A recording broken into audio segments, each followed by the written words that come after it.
ዋው በጣም ደስ ብሎኛል። ዛሬ ጓደኛዬን አገኘዋት።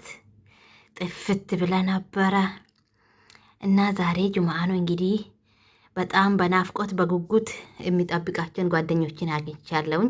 ሰላም ጤና ይስጥልኝ ውድ የሀገሬ ልጆች፣ ሰላማችሁ በያላችሁበት ብዝት ትበልላችሁ እያልኩኝ ብቅ ብያለሁ ዛሬ ከጓደኛዬ ጋር። አቤት አቤት ናፍቆት እንደዚህ ያደርጋል ማለት ነው። ዋው እዚህ ጋር ይኸው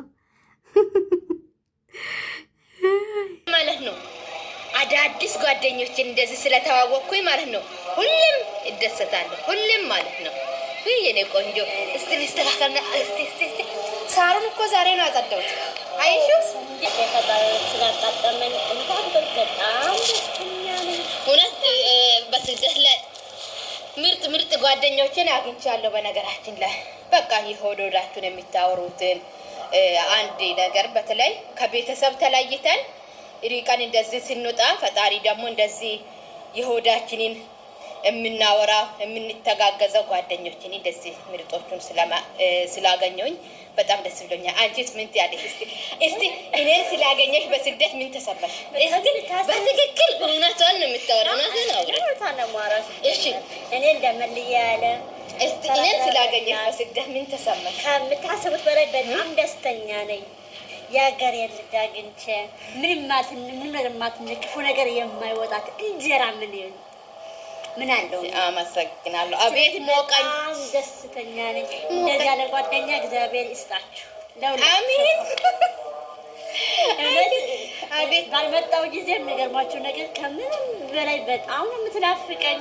ያው የስራ ሁኔታ አንመጣበኛ እንግዲህ ከዕለታት አንዴ ነው የሚያገኛቸው በነገራችን ላይ ማለት ነው። አብራችሁ ሁሌ ስታሳልፉ አንዳንዶቻችሁ ደግሞ በቃ በፍቅር በመተሳሰብ ስሩ፣ በመተጋገዝ። እውነቴን ነው። ፈጣሪ እኮ በአጋጣሚ ቢያገናኘንም አሁን ለኔ ያለችልኝ እሷ ናት። ደውዬ እንኳን የውስጤን ስነግራት ሲከፋኝ አንዳንዴ ስነግራት አይዞሽ ትለኛለች። በቃ እጽናናለሁ። እንዲሁም ደግሞ ስትመጣ በጣም ታግዘኛለች። በቃ እኔ እንጃ ከሚለው በላይ ነው። እንግዲህ ይሄን ይመስላል። እስቲ በደንብ ወደኛ ስለናፈቅሽ እንደዚህ ነው ሁሉ ነገር። ትላንት የቆምንበት ቦታ የለንም። ዛሬ ሌላ ስፍራ ላይ ነን። ምናልባት ትላንት የወደድናቸው ሁሉ በየሰዓቱ ሀሳቦቻችንና ናፍቆቶቻችን ደብዛቸው ጠፍቶ ለማስታወስ መሞከሩ ከባድ ይሆናል። ህይወት በየፈርጁ ላይ የቅል ጊዜ ብቻ ነው ኃያሉ። ፍቅርን፣ ጥላቻን፣ ናፍቆትን በመርሳት ያብስ